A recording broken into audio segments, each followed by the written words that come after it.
Welcome friends. আমার চ্যানেলে উপস্থিত সকল ভাবী শিক্ষক শিক্ষিকাকে আরও একবার স্বাগত জানিয়ে শুরু করছি আজকের পর্ব। বেশ অনেকদিন পর তোমাদের সঙ্গে এই ভিডিওটাতে আসার উদ্দেশ্য হচ্ছে তোমাদের ইন্টারভিউ রিলেটেড যে প্রিপারেশন তোমরা নিচ্ছ, সেখানে আমার কিছু সংযোজন যদি তোমাদের কোনো কাজে লাগে।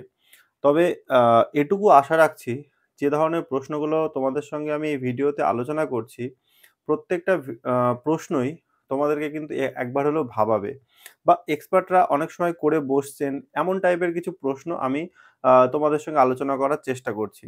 তো উদ্দেশ্য একটাই, যাতে তোমাদের প্রিপারেশনটা আরেকটু ভালো হয়। তোমরা যেন আরো সুন্দরভাবে তোমাদের ইন্টারভিউটা সফলভাবে দিয়ে আসতে পারো।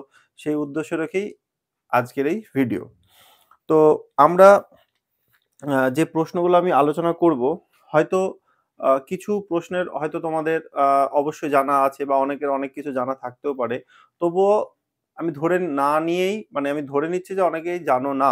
এটা নিয়ে যদি আমি আলোচনা করি তাহলে আমি খুব বিস্তারিত বলতে পারবো। ঠিক আছে? যেমন ধরো, ইন্টারভিউ বোর্ডে তোমাকে হয়তো প্রশ্ন করল যে একটি সংখ্যা তোমাকে বলে দিল যে এই সংখ্যাটি প্রাইম মানে মৌলিক সংখ্যা হবে কি হবে না। আবার পরক্ষণে দেখা যাচ্ছে ওই সংখ্যাটার আগে একটা মাইনাস দিয়ে দিল। দিয়ে তোমাকে জিজ্ঞাসা করলো, তাহলে এটি কি একটি মৌলিক সংখ্যা হবে? তখন তুমি কি বলবে? তো এরকম বিস্তারিত আলোচনা আসবো। কিন্তু আমি প্রশ্নগুলোকে এমনভাবে সাজিয়েছি যে তোমাদের কাউন্টার, মানে তুমি একটা প্রশ্নের উত্তর দিচ্ছ, সেখান থেকে কিভাবে যেতে পারে সেইভাবে আমি একটা সাজিয়েছি। তো আমি একটু চেষ্টা করছি। ধরো তোমাদের ইন্টারভিউতে যে এক্সপার্ট এরকম প্রশ্ন করলেন, মানে যিনারা স্যার থাকছেন, যে আচ্ছা বলুন তো, আমাদের প্রাথমিকের সিলেবাসে যে অঙ্কগুলো করানো হয় সেই অঙ্কগুলোকে কি অঙ্ক করানো হয়? স্বাভাবিকভাবেই তোমরা কিন্তু বলে উঠবে, হ্যাঁ স্যার, এটাকে আমরা পাটিগণিত বলে থাকি।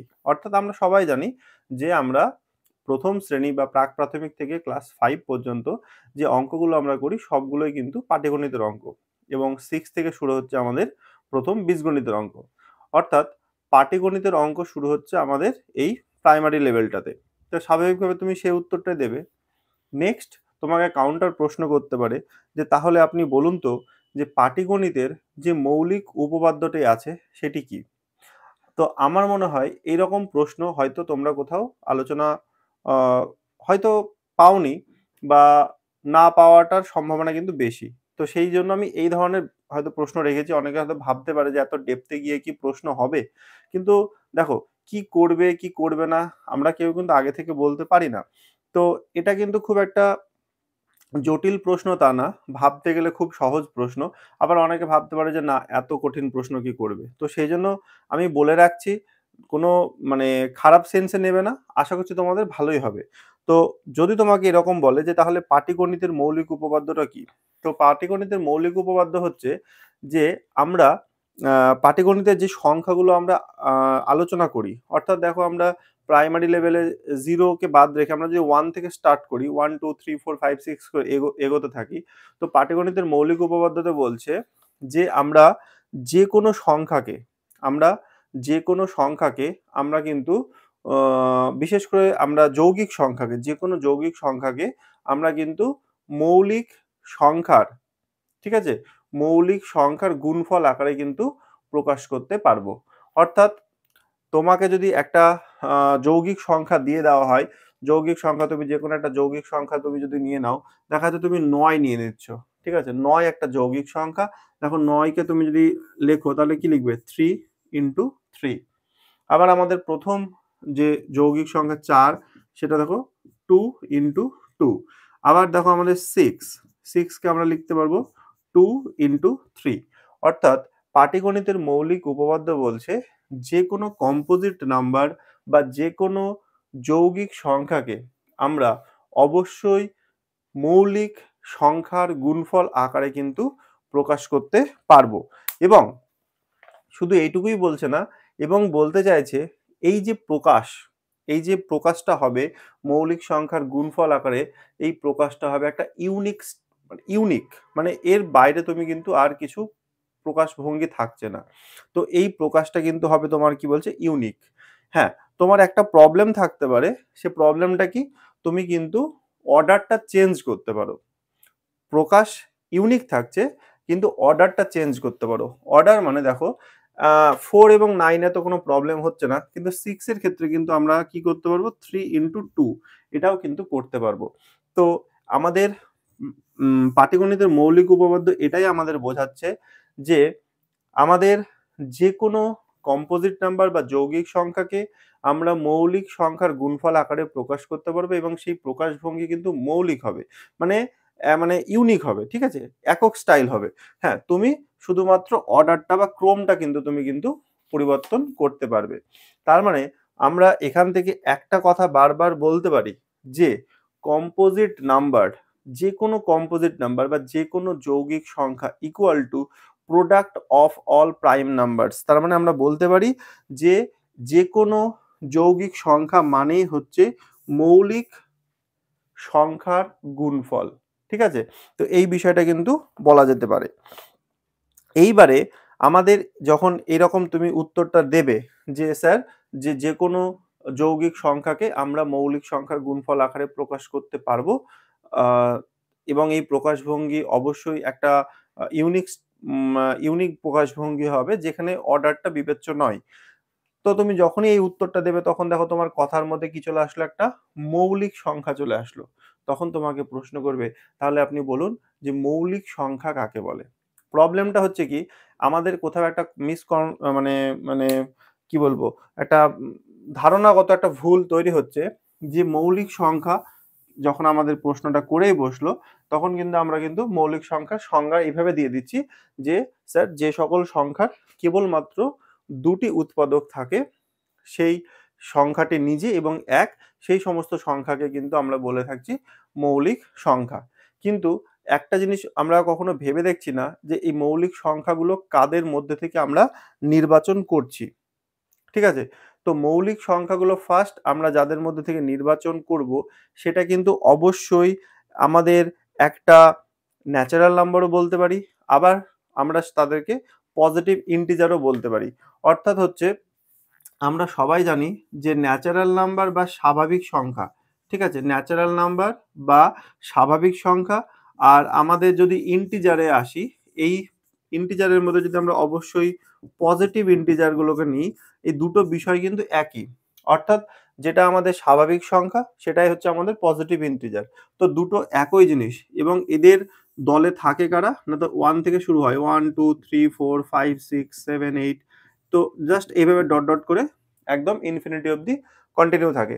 তো আমাদের যখন মৌলিক সংখ্যার সংজ্ঞাটা দেওয়া হবে, তখন সংজ্ঞাটা এভাবে দেওয়া হবে যে ১ এর থেকে কিন্তু অবশ্যই সেটা কি হবে? বড়। ঠিক আছে? অবশ্যই আমরা যেটা ১ম এ বললাম সেটি একটি সংজ্ঞা। এর বাইরেও আমরা সংজ্ঞাটা এভাবে দিতে পারবো যে, যে সম আ আ যে সকল স্বাভাবিক সংখ্যা বা যে সকল ধনাত্মক পূর্ণ সংখ্যা ১ এর বড়, ১ এর বড় এবং কেবলমাত্র ২ টি উৎপাদক থাকবে, তাদেরকে আমরা কি বলতে পারবো? যে আ মৌলিক সংখ্যা। ঠিক আছে? তো এইবারে তোমার যখন এরকম একটা উত্তর দেবে, তখন তোমাকে প্রশ্ন করবে যে, "স্যার এক্সপার্ট, যে আচ্ছা এই ১ এর বড় যে সংখ্যাগুলো আছে, সেই সংখ্যাগুলো তাহলে আর কি, কি ভাগে ভাগ থাকতে পারে?" প্রশ্নটা যদি আমাদের এরকম থাকে। তো একটু যদি আমরা ভালো করে কল্পনা করে দেখি যে ১ এর বড় যদি আমাদের পূর্ণ সংখ্যাতেই রাখি, মানে ফ্র্যাকশন এ গেলে তো আলাদা ব্যাপার, সেটা আলাদা আসছি আমি পরবর্তীতে। তো আমার প্রশ্ন হচ্ছে, স্যার যদি প্রশ্ন করেন যে এই যে আপনি তো বললেন যে ১ এর বড় যে সকল সংখ্যার আ কেবলমাত্র ২ টো উৎপাদক আছে তাদেরকে আপনি বললেন যে মৌলিক সংখ্যা। তাহলে ১ এর বড় সকল সংখ্যাই কি মৌলিক সংখ্যা? না এর বাইরেও পূর্ণ সংখ্যার মধ্যে আর কোনো সংখ্যা আমরা পেতে পারবো?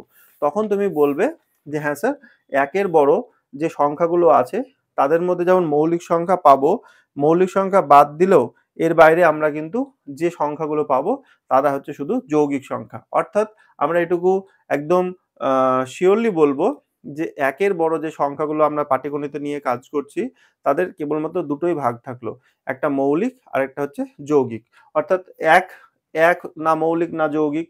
কারণ কেন ১ মৌলিক বা যৌগিক নয়? এই প্রশ্নটাও আসতে পারে তখন তোমার কাছে, যে এক্সপার্ট বলতেই পারে, তাহলে আপনি তো বললেন ১ এর বড়। তাহলে ১ কে কেন আপনি ধরছেন না? তাহলে দেখো আমরা যদি এর ভেতর থেকে যে কোনো একটা সংখ্যা নিয়ে নিই, ১ এর বড় ২, তাহলে আমরা ২ কে যদি ভাঙি দেখো দুটো উৎপাদক পাবো। একটা ১, একটা ২। আবার যদি আমরা ৩ কে ভাঙি, ৩ কে ভাঙলেও দুটো উৎপাদক পাবো, ১ এবং ৩। আবার ৪ কে ভাঙলে দেখো ১ পাবো, ২ পাবো এবং ৪ কে নিজে পাবো। তো এটাই হচ্ছে আমাদের বেসিক পার্থক্য, যে মৌলিক সংখ্যা এবং যৌগিক সংখ্যার মধ্যে। মৌলিক সংখ্যার কেবলমাত্র দুটো উৎপাদক পাচ্ছি, আর যৌগিক সংখ্যা ২ এর বেশি পেয়ে যাচ্ছি। কিন্তু যখন আমরা ১ কে যখন ভাঙবো কেবলমাত্র একটাই উৎপাদক পাবো, সেটা হচ্ছে ১ নিজে। এর বাইরে আর কোনো উৎপাদক নেই। না দুটো আছে, না ২ এর বেশি আছে। তো সেই জন্য ১ কে আমরা মৌলিকও বলতে পারছি না, আবার যৌগিকও বলতে পারছি না। তবে ১ একটি সংখ্যা। সেটি স্বা স্বাভাবিক সংখ্যাও হবে, পূর্ণ সংখ্যাও হবে। তো এই ছিল আমার প্রশ্ন। এইবারে তোমাকে যদি এখান থেকে আরেকটা প্রশ্ন করতে পারে, যে এইভাবেই মানে আমি আলোচনা করে ফেলেছি, তো প্রশ্নটা আমি লিখে রেখেছি, যদি প্রশ্নটা এরকম করে যে যৌগিক সংখ্যার প্রকাশ কি রকম হতে পারে, তাহলে আমরা একটু আগে কি দেখলাম, যৌগিক সংখ্যাকে এই যে ৪ কে আমরা কিভাবে লিখেছিলাম ২ গুণিত ২, বা এই যে আমাদের একটু বড় সংখ্যা যদি আমরা নিয়ে নিই, এই যে ৮ লেখা আছে, তাহলে ৮ কে আমরা কি লিখতে পারবো ২ গুণিত ২ গুণিত ২, অর্থাৎ ৩টে ২ এর গুণফল। তো এটাই হচ্ছে যে যৌগিক সংখ্যা মানেই আমরা তাদেরকে প্রোডাক্ট অফ কি লিখতে পারবো, প্রাইম নাম্বারস। অর্থাৎ আমরা মাথার মধ্যে এখান থেকে একটাই কনক্লুশন আমরা মনে রাখবো, সেটা হচ্ছে ১ এর বড় যতই সংখ্যা আছে, অবশ্যই পূর্ণ সংখ্যা, তার দুটোই ভাগ আইদার মৌলিক অথবা যৌগিক। যৌগিক সংখ্যা মানে তাদেরকে আমরা প্রোডাক্ট অফ মৌলিক সংখ্যা আকারে লিখতে পারবো, অর্থাৎ মৌলিক সংখ্যার গুণফল আকারে প্রেজেন্টেশন করতে পারবো। আর মৌলিক সংখ্যা অবশ্যই কিন্তু আমাদের ধনাত্মক হবে, কারণ আমরা এই ডেফিনেশন থেকে বলতে পারছি। কিছুদিন আগে একটা প্রশ্ন আমি আলোচনা করেছিলাম, সেই প্রশ্নটা তোমাদের সঙ্গে বলছি। প্রশ্নটা ছিল এরকম যে -5 এইটা কি একটা মৌলিক সংখ্যা হবে? -5 এটা কি একটি মৌলিক সংখ্যা হবে? তো দেখো এটা -5 আমরা সেই জায়গায় আমি একটা লজিক দেখিয়েছিলাম। আমি বলছি কি লজিক দেখিয়েছিলাম। আমি -5 এর ৪ টা উৎপাদক বলেছিলাম। একটা ১ এবং ৫ তো হচ্ছেই, আরেকটা -১ -৫ ও হচ্ছে তর্কের খাতিরে। কিন্তু আমরা একটু আগে যে ডেফিনেশন দেখলাম, সে ডেফিনেশনে কি বলল, যে ১ এর বড় হতে হবে। ৫ তো ৫ ১ এর ছোট এবং ঋণাত্মক সংখ্যা, অতএব এটা পাটিগণিতের মধ্যে আসছেই না, এটা যাচ্ছে বীজগণিতের মধ্যে। তো সেই জন্য প্রথমেই আমরা এটাকে বাদ দিয়ে দেব এবং বলবো যে প্রথমেই যে -৫ একটি মৌলিক সংখ্যা হবে না। কারণ মৌলিক সংখ্যার যে ডেফিনেশন, সেই ডেফিনেশনেই বলে দিচ্ছে সমস্ত ইন্টিজার, পজিটিভ ইন্টিজার বা ন্যাচারাল নাম্বার নিয়ে কাজ হবে। কিন্তু -5 কিন্তু পজিটিভ ইন্টিজারও না, আবার কিন্তু এটা একটা স্বাভাবিক সংখ্যাও না। এটা কিন্তু আমাদের হয়ে যাচ্ছে নেগেটিভ ইন্টিজার বা ঋণাত্মক পূর্ণ সংখ্যা। সেই কারণে -৫ কিন্তু কখনোই আমাদের একটা মৌলিক সংখ্যা হতে পারবে না। ঠিক আছে? তো আরেকটা প্রশ্ন তোমাকে, এই -৫ দিয়ে না, তোমাকে এরকমভাবে অনেকভাবে ঘুরিয়েও বলতে পারে অন্য কোনো সংখ্যা দিয়ে, তখনও তুমি কিন্তু এটা ডিফেন্ড করবে। হ্যাঁ, এবার তুমি যদি বলো যে তাহলে +৫ কে ৫ এর তো দুটো উৎপাদক, +৫ এর তো দুটো, একটা ১ এবং ৫। কিন্তু দেখো একটু ভালো করে, এই +৫ কে আমরা কিন্তু -1 এবং -5 দিয়েও ভাগ করতে পারি। আমরা যদি সেই তর্কের খাতিরে যাই, মানে এখান থেকে যেমন ভাগ করলাম সেভাবে। তো সেইজন্য আমরা ওই বিতর্কে যাব না। আমাদের যে ডেফিনেশন আছে প্রাইম নাম্বারে, সেই ডেফিনেশনকে আমরা ফলো করব। আরেকটা প্রশ্ন এইভাবে করছে যে ১ এর বড় পূর্ণ সংখ্যার কয়টি ভাগে ভাগ করা যায়? আমি আলোচনা করে দিয়েছি প্রশ্নটা, যে ১ এর বড় পূর্ণ সংখ্যাকে আমরা দুটো ভাগে ভাগ করতে পারবো। হয় মৌলিক সংখ্যা, না হলে যৌগিক সংখ্যা। তারপরে প্রশ্ন রেখেছিলাম মৌলিক সংখ্যা কাকে বলে? আমি প্রথমেই আলোচনা করে দিলাম। তারপরে মৌলিক সংখ্যা থেকে আরেকটা প্রশ্ন আমাদের করতে পারে, সেটা হচ্ছে কি আমাদের যমজ মৌলিক সংখ্যা কি? ঠিক আছে? তো যমজ মৌলিক সংখ্যা কি এটা আমি বলে দিই। যমজ মৌলিক সংখ্যা তোমরা অনেকেই জানো, যে দুটো মৌলিক সংখ্যার মধ্যে তাদের অন্তর বা বিয়োগফল যদি ২ হয়, তখন সেই দুটো মৌলিক সংখ্যাকে আমরা বলে থাকবো যমজ মৌলিক সংখ্যা। যেমন ধরো আমাদের মৌলিক সংখ্যা যেগুলো আছে, ধরো ২, তারপরে ৩, তারপরে ৫, তারপরে ৭, তারপরে হচ্ছে তোমার ১১, তারপরে হচ্ছে ১১, তারপরে ১৩, হুম? তারপরে ১৭, ১৯, এইভাবে আমরা আরো আছে। তো এদের মধ্যে অন্তর ২ এর দেখো, এই দেখো ৩ এবং ৫, এরা হবে যমজ মৌলিক সংখ্যা। ৩ এবং হচ্ছে ৫ এদের জোড়টা হবে। তারপরে ৫ আর ৭ এরা আবার যমজ মৌলিক সংখ্যা হবে। তারপরে ১১ এবং ১৩ এরাও যমজ মৌলিক সংখ্যা হবে। আবার তোমার 17, 19ও কিন্তু আমাদের যমজ মৌলিক সংখ্যা হবে। তো এই হচ্ছে নিয়ম, অর্থাৎ দুটোই মৌলিক সংখ্যা অবশ্যই হতে হবে, দুটোই মৌলিক সংখ্যা ইন্ডিভিজুয়ালি, এবং তাদের বিয়োগফল হতে হবে 2, তবেই সেই দুটো মানে মৌলিক সংখ্যাকে আমরা যমজ মৌলিক সংখ্যা বলবো। তারপরে প্রশ্ন রেখেছো, মানে আমি করেছি যে যেহেতু কাউন্টার আসছে এখান থেকে আর কি কি কাউন্টার যেতে পারে, তো পরস্পর মৌলিক সংখ্যা কাকে বলে, এখান থেকে আসতেই পারে এটা। তো পরস্পর মৌলিক সংখ্যা মানে তখন তোমাকে বলতে হবে যে স্যার যে দুটো সংখ্যার গসাগু 1, বা যে দুটো সংখ্যার কেবলমাত্র একটি সাধারণ উৎপাদক বা গুণনীয়ক 1, সেই দুটো সংখ্যা হবে পরস্পর মৌলিক সংখ্যা। পরস্পর মৌলিক সংখ্যা বা কোপ্রাইম, যেমন ধরো 4 আর একটা হয়তো 5। তো 4-এর আমরা উৎপাদক কি কি জানি, 1 আছে, 2 আছে এবং 4 নিজে আছে। 5-এর কি কি জানি, 1 এবং 5। তাহলে এদের দুজনের মধ্যে সাধারণ উৎপাদককে দেখো, এখানেও একটা 1 আছে, এখানেও একটা 1 আছে, অর্থাৎ এদের দুজনের সাধারণ উৎপাদক যেহেতু একটাই পেলাম, তখন আমরা বলতে পারবো 4 এবং 5 পরস্পর মৌলিক। বা আমরা গসাগুর কনসেপ্ট দিয়েও যেতে পারি, মানে এদের এই দুটো সংখ্যার গসাগু 1, অতএব এদের কিন্তু আমরা বলতে পারবো পরস্পর মৌলিক সংখ্যা। পরের একটা প্রশ্ন রেখেছি এইভাবে, যে যে কোনো স্বাভাবিক সংখ্যার মৌলিক উৎপাদকে বিশ্লেষণের বৈশিষ্ট্য কি। প্রশ্নটা আরেকবার বলছি, যে কোনো স্বাভাবিক সংখ্যার মৌলিক উৎপাদকে বিশ্লেষণের বৈশিষ্ট্য কি। আমি একটু আগেই বলছিলাম স্বাভাবিক সংখ্যা মানে এই যে 1 থেকে শুরু করে চলতে থাকলো, আমরা যে কোনো স্বাভাবিক সংখ্যা দুটো ভাগ পাবো, হয় মৌলিক না হলে যৌগিক। মৌলিক সংখ্যাকে ভাগ করলে তো কোনো এক্সট্রা কিছু পাবে না, কিন্তু যৌগিক সংখ্যাকে ভাগ করলে আমরা কি পেলাম, অনেকগুলো মৌলিক সংখ্যা। তাহলে আমরা সেটাই বলবো যে যে কোনো স্বাভাবিক সংখ্যাকে যদি আমরা মৌলিক উৎপাদকে বিশ্লেষণ করি, সেই বিশ্লেষণটা কিন্তু ইউনিক হবে। ঠিক আছে, ইউনিক মানে ওইটা ইউনিক স্টাইল, মানে একক স্টাইল বা মৌলিক স্টাইল, মানে ওই বিশ্লেষণটাকে কিন্তু কেউ আর নষ্ট করতে পারবে না। কিন্তু তুমি কি চেঞ্জ করতে পারবে, তাদের কিন্তু অর্ডার চেঞ্জ করতে পারবে, তাদের লেখার যে ক্রম, সেই ক্রমটা চেঞ্জ করতে পারবে। যেমন ধরো আমরা একটা লিখে দিচ্ছি, ধরো 12, 12 মানে কি 2 গুণিত 2 গুণিত 3, 3 4 12, এটা একটা এই স্টাইলে লিখতে পারো। অথবা 12কে তুমি এইভাবে লিখতে পারো 2 স্কোয়ার গুণিত 3।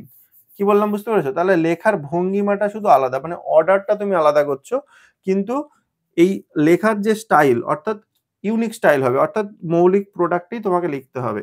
আবার তুমি 12কে তো এইভাবেও লিখে নিতে পারো। ঠিক আছে, 12কে দেখা যায় তুমি প্রথমে 3 নিলে, তারপরে দুটো 2 নিলে, বা 3 ইন্টু 2 স্কোয়ার এরকম করলে। তো এই বিষয়টাই বলতে চেয়েছে যে যে কোনো স্বাভাবিক সংখ্যা তুমি যদি ভেঙে লেখো তাহলে এই দুটোই স্টাইল হবে।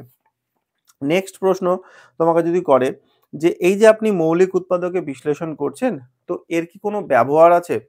এই যে মৌলিক উৎপাদকে বিশ্লেষণ করছেন যে কোনো কম্পোজিট নাম্বারকে বা যে কোনো যৌগিক সংখ্যাকে, তো এর কি কোনো ব্যবহার আছে? তখন বলবে হ্যাঁ স্যার, এর একটা ব্যবহার আছে, যে এই উৎপাদকে বিশ্লেষণের সাহায্যে আমরা দুটো সংখ্যার বা তার বেশি সংখ্যার ভেতর তাদের আমরা কিন্তু গসাগু এবং লসাগু নির্ণয় করতে পারবো। তাহলে এখান থেকে তুমি গসাগু লসাগুতে চলে আসলে। এবারে তোমাকে হয়তো বলে দিল 12 লেখা আছে, এবারে এর পাশে তোমাকে হয়তো একটা 18 লিখতে বললো, তাহলে 2 গুণিত 2 গুণিত 3 গুণিত 3, 3 গুণিত 3, তাহলে 12 এবং 18 এদের যদি তোমাকে বলে যে গসাগু বের করতে, তখন তুমি নিয়ম কি, গসাগু বের করার নিয়ম হচ্ছে যে কমন ফ্যাক্টরটা থাকবে, হ্যাঁ, যে কমন ফ্যাক্টর থাকবে তার লোয়েস্ট পাওয়ার। তোমাকে আমি মানে বলে দিচ্ছি, তারপরে প্রশ্ন তোমাকে এরকমই করবে যে তাহলে এই গসাগু লসাগু আপনি কিভাবে বলবেন। তখন তোমাকে যেটা বলতে হবে যে এই যে আমাদের 12র ভেতরে দেখো কি আছে, 2, দুটো আছে, এখানে 2 কটা আছে, একটা আছে। তো আমরা যখন হাইয়েস্ট কমন ফ্যাক্টর বা গসাগু যখন আমরা বের করব, তখন আমরা সবসময় যে মৌলিক সংখ্যাটা থাকবে তার লোয়েস্ট পাওয়ারটা নেব। গসাগু বের করার সময় কি করব, লোয়েস্ট পাওয়ার, মানে দেখো 2 এর পাওয়ারে কিছু নাই, মানে এখানে কত আছে 1, আর এখানে 2 এর পাওয়ারে কটা আছে, দুটো, তাহলে আমরা নেব শুধু 1। আর এখানে দেখো 3 একটা আছে, 3 দুটো আছে, তাহলে আমি নেব কাকে, 3 একটা, তাহলে 3 2 6। এভাবে ব্যাখ্যা দিতে পারো। অথবা যেভাবে আমরা করি, এখানে একটা 2 পেলাম, এখানে একটা 2 পেলাম, এখানে 2 লিখবো, এখানে একটা 3 পেলাম, এখানে একটা 3 পেলাম, এখানে একটা 3 লিখবো, এভাবেও করতে পারো। আর আরেকটা কি এলসিএম, অর্থাৎ হচ্ছে লিস্ট কমন মাল্টিপল, অর্থাৎ আমাদের যেটা আমাদের লসাগু, সেই ক্ষেত্রে আমরা কি করব, হাইয়েস্ট পাওয়ার নেব। এখানে 2 দুটো আছে, এখানে 2 একটা আছে, তাহলে আমরা কাকে নেব, 2 দুটোকে নেব। আর 3 এখানে একটা আছে, 3 এখানে দুটো আছে, তাহলে 3 যেখানে বেশি আছে সেইটাকে নেব, সবসময় হাইয়েস্ট পাওয়ার। তা 4 আর 4 9 কত হচ্ছে 36। এভাবেও করতে পারো, অথবা যেটা বললাম এটা মিল নেব, এই 3 মিললো সেটাও নিলাম, আবার যেটা পড়ে থাকলো সেটাকেও নিতে হবে লসাগুর ক্ষেত্রে। তো এটা আমরা সকলেই জানি, তো এই লজিকটা আমরা কাজে লাগিয়ে কিন্তু করতে পারবো। তারপরে তুমি যখন এই লসাগু গসাগুর ব্যাখ্যা দেবে, তারপরে তোমাকে প্রশ্ন করবে যে আপনি বলুন তো এই লসাগু এবং গসাগুর বাস্তবে কখন আমরা ব্যবহার করি। তখন তোমাকে কিছু উদাহরণ তোমাকে মনে রাখতে হবে। এটাও বলে দিই, ধরো তুমি লসাগুর উদাহরণ দেবে, লসাগুর সবচেয়ে ভালো উদাহরণ যেটা আমরা কাজে লাগাই সেটা হচ্ছে ট্রাফিক সিগন্যাল লাইট চেঞ্জ। দেখা যাচ্ছে সকাল 6টার দিকে একটা সিগন্যালে লাইট আছে 3 কালারের, 3টে লাইট একটা নির্দিষ্ট টাইম অন্তর অন্তর চেঞ্জ হয়। যে 6 মিনিট মানে একটা লাইটের সঙ্গে আরেকটা লাইটের একটা টাইম আছে, 6 মিনিট, 5 মিনিট বা 10 মিনিট অন্তর অন্তর চেঞ্জ হয়। তো 3টে লাইট একসঙ্গে সকাল 6টার দিকে জ্বলে উঠেছিল। আবার কখন তারা একসঙ্গে জ্বলে উঠবে। তো এই ধরনের অঙ্কগুলো করার ক্ষেত্রে আমরা তখন কি করব, লসাগুর ব্যবহার করব। তো আমরা এটা বাস্তব উদাহরণ বাচ্চাদেরকে বোঝাতেও পারবো যে তোমাদের ট্রাফিক সিগনালে এই যে দেখো 3টে লাইট দেখবে সকাল 6টা বা 7টার দিকে একসঙ্গে জ্বলে উঠছে। তাহলে আবার কখন 3টে লাইট একসঙ্গে জ্বলে উঠবে। এই ধরনের অঙ্কগুলো কিভাবে করবে তখন বলতে হবে লসাগুর সাহায্যে। গসাগুর কাজ কি? দেখা যাচ্ছে আমাদের স্কুলের ভেতরে বৃক্ষরোপণ করব। বিভিন্ন কালারের আমরা বিভিন্ন ভাগের আমরা হয়তো চারা গাছ কিনে নিয়ে এসেছি। ঠিক আছে? দেখা যাচ্ছে সেই চারা গাছগুলো আমরা একটা নির্দিষ্ট সারিতে লাগাবো। কিন্তু আমরা ঠিক করেছি আলাদা, আলাদা যত চারা গাছ আছে সব একই সংখ্যায় চারা গাছগুলোকে আমরা লাগাবো। তখন কিন্তু কাজে লাগবে ওই গসাগুকে। অর্থাৎ প্রত্যেকটা চারা গাছের মধ্যে সর্বোচ্চ যতগুলো মিল পাবো সেই সংখ্যাটার সাহায্যে কিন্তু আমরা গসাগুর সাহায্যে কিন্তু আমরা করতে পারবো।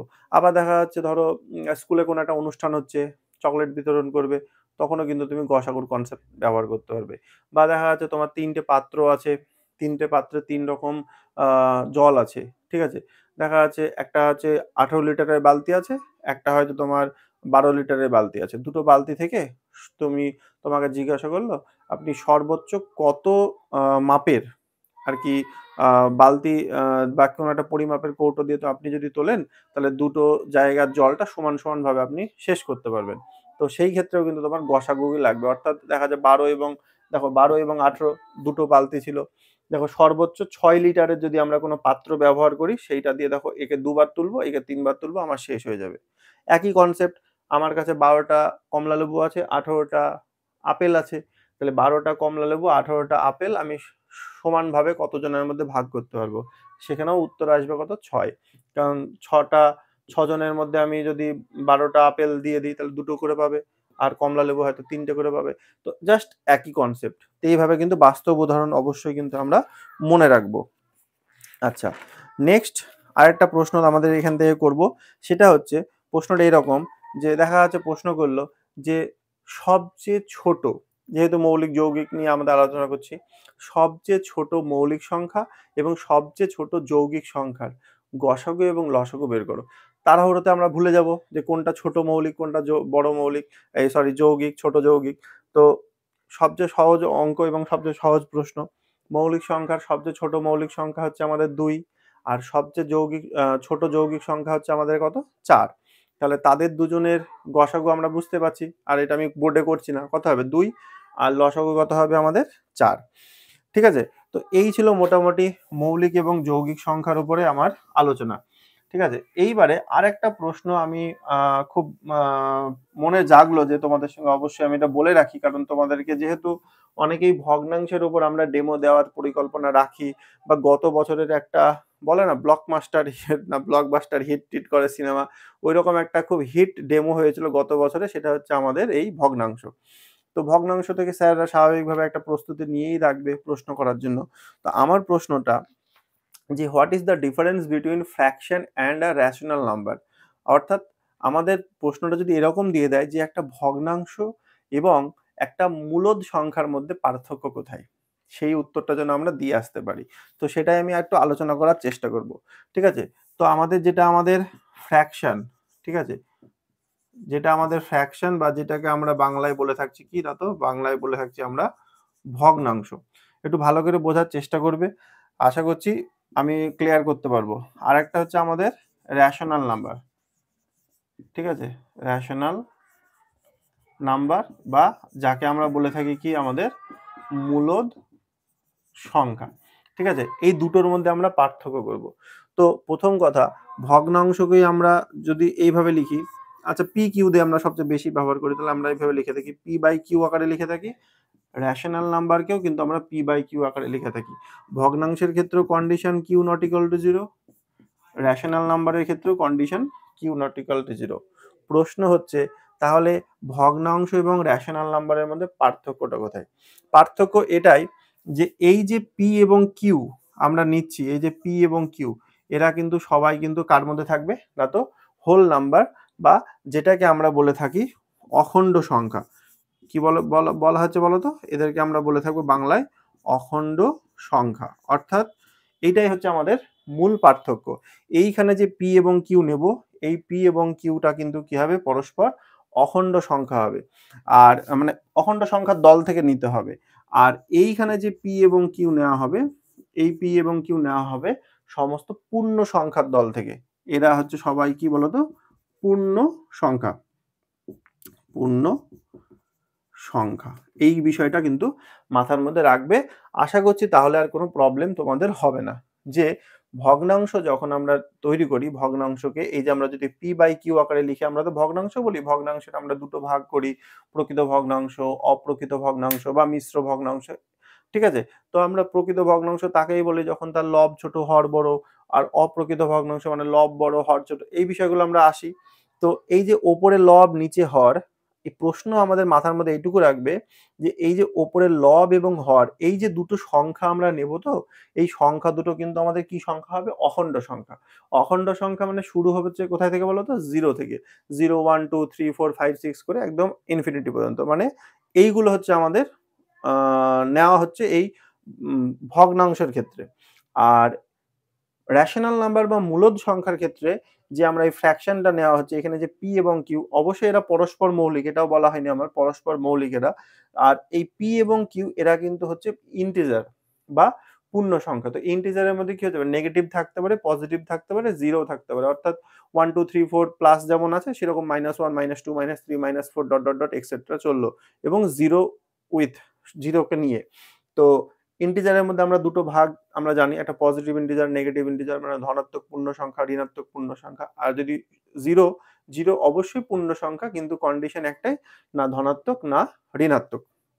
তো এই বিষয়টা কিন্তু যদি আমরা মাথায় রাখি, তাহলে ভগ্নাংশ সম্পর্কে কিন্তু আমরা বেসিক যে পার্থক্য সেটা কিন্তু আমরা করতে পারবো। তাহলে তোমাদের এটাই, এখান থেকে একটা কনক্লুশন আমরা টানতে পারি যে দেখো, অখণ্ড সংখ্যা মানে কি, অখণ্ড সংখ্যা মানে হচ্ছে, আমি একটু যদি আরো একটু বিস্তারিত যাই, অখণ্ড সংখ্যা মানে 0 1 2 3 4 dot dot dot dot dot, এই অবধি অখণ্ড সংখ্যার সীমানা শেষ। আর পূর্ণ সংখ্যার সীমাটা কি, দেখো 0 1 2 3 4 ডট ডট ডট যেমন আছে, এর -1 -2 -3 -4 ডট ডট ডট এটা আছে। অর্থাৎ আমরা বলতেই পারি, দেখো ভালো করে লক্ষ্য করে দেখো, অখণ্ড সংখ্যা যতগুলো আছে সেই সংখ্যাগুলো কিন্তু সব পূর্ণ সংখ্যার ভেতরে ঢুকে যাচ্ছে। তার মানে আমরা বলতেই পারি যে সকল অখণ্ড সংখ্যা, সকল অখণ্ড সংখ্যা কি হলো, পূর্ণ সংখ্যা। কিন্তু সকল পূর্ণ সংখ্যা কি অখণ্ড সংখ্যা হবে, হবে না। কারণ একটা মাইনাস যেগুলো আছে সেগুলো তো সব শুধুই পূর্ণ সংখ্যা, সেগুলো কিন্তু অখণ্ড সংখ্যা কখনোই হবে না। তো সেই কারণে আমরা যে এই অখণ্ড সংখ্যাগুলো ব্যবহার করেই তো আমাদের এই ভগ্নাংশটা তৈরি করছি, আর এই পূর্ণ সংখ্যা ব্যবহার করেই তো আমরা এই মূলদ সংখ্যা তৈরি করছি। তাহলে আমরা একই কনসেপ্টে বলবো যে সকল ভগ্নাংশ, যত ভগ্নাংশ আছে এই ভগ্নাংশগুলো অবশ্যই কি হবে, একটা মূলদ সংখ্যা হবে। কিন্তু সকল মূলদ সংখ্যা যে ভগ্নাংশ হবেই এটা আমরা বলতে পারবো না। যেমন ধরো মূলদ সংখ্যার মধ্যে তুমি যদি একটা 5 লিখে দাও, 5 একটা মূলদ সংখ্যা। কিন্তু 5 কেন মূলদ সংখ্যা? কারণ 5 কে 5/1 আকারে আমরা লিখতে পারবো। কিন্তু 5 টা তো আর ভগ্নাংশ হবে না। কারণ 5 তো একটা পূর্ণ সংখ্যা। তো সেখানে ভাঙা অংশ থাকছে না। তাহলে কি? মূলদ সংখ্যা, কিন্তু সেটা কি হলো না, আমাদের ভগ্নাংশ কিন্তু হলো না। তো এরকম আমাদের কিন্তু পয়েন্টগুলো আমরা পার্থক্য করে আশা করছি বোঝাতে পারলাম। এইবারে যদি আমাদের একটা উদাহরণ দিই, দেখা যায় মূলদ সংখ্যাকে আমরা হয়তো লিখলাম 3/5, ঠিক আছে? তাহলে এই 3/5 একটা দেখো আমাদের যেমন মূলদ সংখ্যা, আবার এই 3/5 কিন্তু আমাদের একটা ভগ্নাংশ। মানে এটা হয়ে গেল আমাদের কি বলতো? এটা হয়ে গেল আমাদের একটা প্রকৃত ভগ্নাংশ। কিন্তু আমাদের যদি প্রশ্নে এরকম দিত যে -7/9, -7/9, এটা কিন্তু আমরা বলতাম যে হ্যাঁ, -7/9 এটা একটা রেশনাল নাম্বার। কিন্তু -7/9 এটা কিন্তু আমরা বলতে পারবো না যে এটা একটা ভগ্নাংশ। কেন বলতে পারবো না? কারণ ওই যে প্রথমেই বলেছিলাম যে ভগ্নাংশের যে ডেফিনিশন, অর্থাৎ অখণ্ড সংখ্যা হতে হবে। অর্থাৎ আমার কাছে একটা গোটা অংশ আছে, তাকে ভেঙেই না তৈরি করেছি ভগ্নাংশ। তাহলে মাইনাসে চলে যাওয়া মানে তো আমার কাছে কিছুই নেই। কিছুই নেই মানে ম্যাক্সিমাম আমি 0 অব্দি যেতে পারবো। মাইনাস মানে তো আরো কল্পনার জগতে চলে গেল। তো সেইজন্য আমাদের শুরু হচ্ছে 0 থেকে। তো সেই জায়গা থেকে আমরা পজিটিভের দিকে যেতে পারবো। নিয়ে ব্যাখ্যা করে যেটা পাবো সেটা হচ্ছে ভগ্নাংশ। তাহলে আমাদের কাছে তোমাকে যদি এক্সপার্ট এটা বলার পর তোমাকে ধরো এক্সপার্ট প্রশ্ন করলো, এই আলোচনার একদম বাইরে একটা প্রশ্ন আমি দিলাম, যে ধরো প্রশ্ন দিল -11/43, ঠিক আছে? 11/-43 আর 11/43, এই তিনটের মধ্যে আমাকে বলো কোনটা ভগ্নাংশ হবে, কোনটা মূলদ সংখ্যা হবে, ঠিক আছে? আশা করছি তোমরা নিজে নিজে ভেবে নিয়েছো। আমি একটু বলে দিই।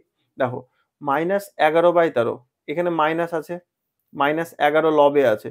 তা আমার প্রথম কথা হচ্ছে, আমার তো ভগ্নাংশের সংজ্ঞায় কি বললো? 0 থেকে অন্যান্য মানে পি, এই যে উপরে লবটা আমরা পি নিয়েছি, পি কোন কোন সংখ্যা হতে পারে? পি হতে পারে 0 থেকে শুরু করে এই দিকটাতে। তো মাইনাস তো নাই। তার মানে কি? এ ভগ্নাংশ হবে না। তারপরেরটা কি? 11/-43, এই যে নিচে কিউ আছে, কিউ তো নট ইকুয়াল টু 0 এবং এর মধ্যে যেকোনো একটা কিছু হতে হবে। তো মাইনাস আছে। তাহলে এটাও ভগ্নাংশ হবে না। কিন্তু এরা দুজন অবশ্যই কি হবে? এরা দুজন অবশ্যই আমাদের আম মূলদ সংখ্যা হবে। তারপরে লাস্টের যেটা আছে 11/43, এটা ভগ্নাংশও হবে, আবার মূলদ সংখ্যাও হবে। তাহলে এই হচ্ছে আমাদের মেন পার্থক্য। যে তুমি পার্থক্যটা তাহলে লাস্ট এক লাইনে কনক্লুশন আমরা কি টানতে পারবো? যে স্যার, ভগ্নাংশের লব এবং হর যে সকল সংখ্যা নিয়ে তৈরি হয়, সেই সকল সংখ্যা হতে হবে অখণ্ড সংখ্যা, এবং অবশ্যই নিচের হর নট ইকুয়াল টু 0 হতে হবে। একই রকমভাবে মূলদ সংখ্যার ক্ষেত্রে লব এবং হর যারা থাকবে তারা হতে হবে যেকোনো একটি পূর্ণ সংখ্যা, এবং লব এবং হর অবশ্যই তারা পরস্পর মৌলিক সংখ্যা হবে, যেখানে একই শর্ত হর নট ইকুয়াল টু 0, অর্থাৎ মানে হরে মানে Q, Q not equal to 0। তো এই হচ্ছে আমাদের পার্থক্য। এবার স্যার দেখা যাচ্ছে প্রশ্ন করলো, তাহলে বলুন তো এই মূলদ সংখ্যা এবং এই আমাদের ভগ্নাংশ, এদের দুজনের মধ্যে তাহলে মিলটা কোথায়? উত্তর একটাই, যে দুজনাই কিন্তু আমাদের বাস্তব সংখ্যা। তাহলে আমরা তখন কিন্তু এটাই বলবো, স্যার এই দুজনেই কিন্তু আমাদের বাস্তব সংখ্যা। আর এটাই হচ্ছে এদের দুইজনের মধ্যে কিন্তু একটা কমন ফ্যাক্টর, ঠিক আছে? তো হয়তো সময় একটু বেশি লেগে গেল, আমি টাইমটা দেখলাম। তো অসুবিধা আশা করছি হবে না, কারণ যে আলোচনাটা আমি এখানে আলোচনা করার চেষ্টা করলাম তোমাদের সঙ্গে, হয়তো এই আলোচনা কোথাও তোমরা পাবে না। আমিও তোমাদের হয়তো ইন্টারভিউ মানে তো এমন না যে তোমাকে শুধু মানে কিছু জ্ঞানমূলক প্রশ্নই করে গেল। হয়তো একটু জানি বুঝি আমরা সবই এগুলো, কিন্তু হয়তো একটু অন্য সেন্সে করলো, আর সেই সময়ে আমরা হয়তো সেই বিষয়টা মাথায় আনতে পারলাম না। মানে এমন না যে আমরা সেগুলো জানি না। ঠিক আছে? আমরা বিষয়গুলো জানি, কিন্তু এভাবে আমরা ভাবি না। এটাই হচ্ছে পার্থক্য। মানে দেখো, আমরা ছোট, ছোট বিষয়গুলো মৌলিক সংখ্যা, যৌগিক সংখ্যা, এগুলো আমরা সবাই সবকিছু জানি। কিন্তু আমরা কখনো এভাবে ভেবে দেখিনি যে এভাবেও কি হতে পারে? আমরা যদি ভাবতাম তাহলে দেখবে আমরা অবশ্যই পারতাম। তো এটাই হচ্ছে মেইন ফ্যাক্ট। আর তোমরা অনেকেই আমাকে মেসেজ করছো, যে দেখলাম টেলিগ্রামেও কিছু করছো, আবার WhatsApp যে আমাদের নাম্বার দেওয়া আছে সেই নাম্বারেও করছো। তো তাদের উদ্দেশ্যে বলি, আমাদের জানুয়ারির ৪ তারিখ থেকে একটা ৩ মাসের টার্গেটে একটা ব্যাচ শুরু হয়েছে। আম তো তোমরা যদি মনে করো যে আমাদের আ এখানে যোগদান করবে, তো তোমরা করতে পারো। অবশ্যই সেটা তোমাদের ব্যক্তিগত ইচ্ছা। তো এটাই বলছি। তো সকলেই ভালো থাকবে, সুস্থ থাকবে। ধন্যবাদ।